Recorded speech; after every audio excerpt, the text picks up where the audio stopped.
Steven, you walked me through a wild Apple account mess, and it felt like magic even though you barely touched anything. You pinged me about a classic dual Apple ID headache, where old iTunes purchases live on one login and iCloud Life is on another, and that split still bites people like us. My iCloud world runs on a Mac.com address with family sharing, but every app, movie, and subscription I've bought forever sits on my daringfireball.net media account, which has thousands of dollars in movies alone. Back then it was simple: buy music, sync the iPod, and now the legacy of that choice makes everything complicated. Apple got better about supporting two accounts on new devices, though there used to be oddities like Game Center. Apple even built a purchase migration tool, but the fine print is brutal, and in my case, it failed with almost no feedback. I've long thought it works as well as it does because many longtime Apple employees also have split accounts, so the pain was felt internally. But the real breakage for me started with Apple One.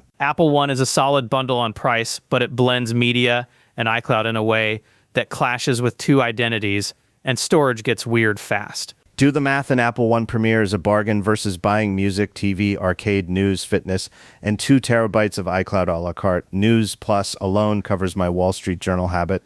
Same here. Some services I barely touch, but the bundle still saves money. We hit about 1.9 out of 2 terabytes, and I figured I'd just add more iCloud. But the docs quietly say the family member who bought Apple One must be the one to buy extra storage. Because your media account owns Apple One, buying iCloud on your iCloud account creates a second bucket that doesn't combine with the bundles. I even tried moving Apple One to my iCloud login so I could stack storage, but then family purchase sharing broke, and my family instantly lost Apple Music at the gym, so I rolled it back and did a quick cleanup to buy time.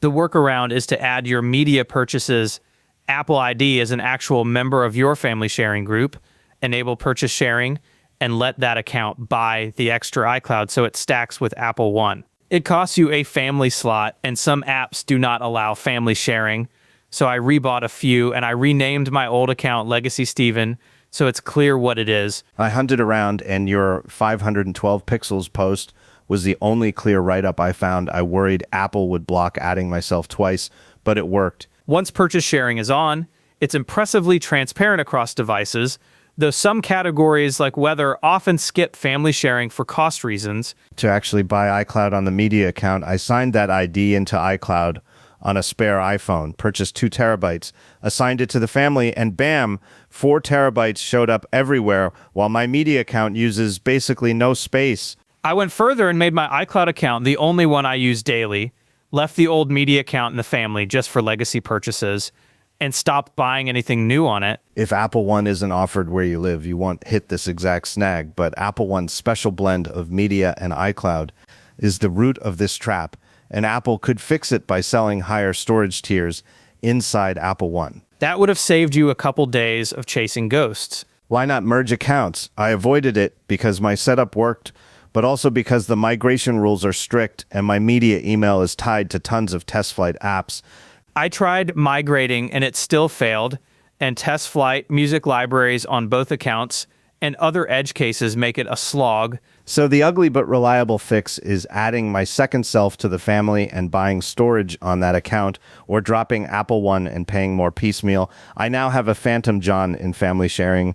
There's also the hard limit of 6 family members, and Apple's backend feels ancient in places, a byproduct of starting from the iTunes Store and layering on decades of systems. That history is why things like upgrade pricing never fit the App Store model, and it's how we ended up with Creator Studio and duplicate app IDs that let 2 numbers live side by side on the Mac. At least the old iWork icons still have a certain charm, even if their glow seems to run in reverse. Anyway, after this detour into 25-year-old payment plumbing, the run-up to WWDC feels unusually quiet, and Gurman's big card, Apple leaning on Gemini, may already be on the table. Google wants AI at your cursor everywhere, but I expect Apple to be choosier.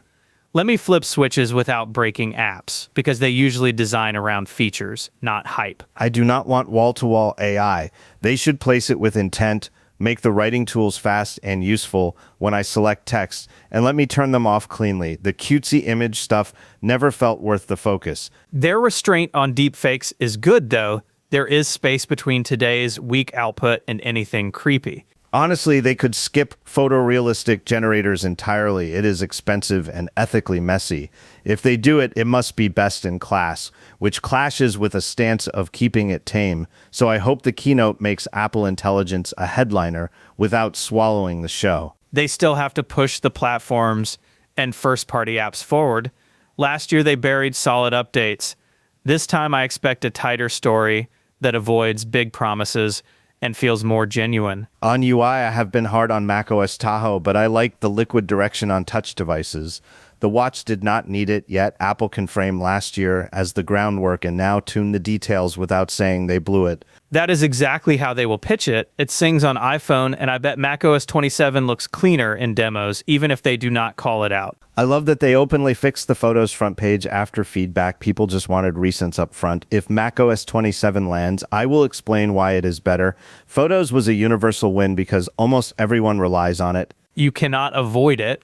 The stock camera writes there, even if you sync elsewhere. Plenty shoot with third-party cameras and still manage in Photos, and the silence since the fix says it worked. I am optimistic about UI across the board.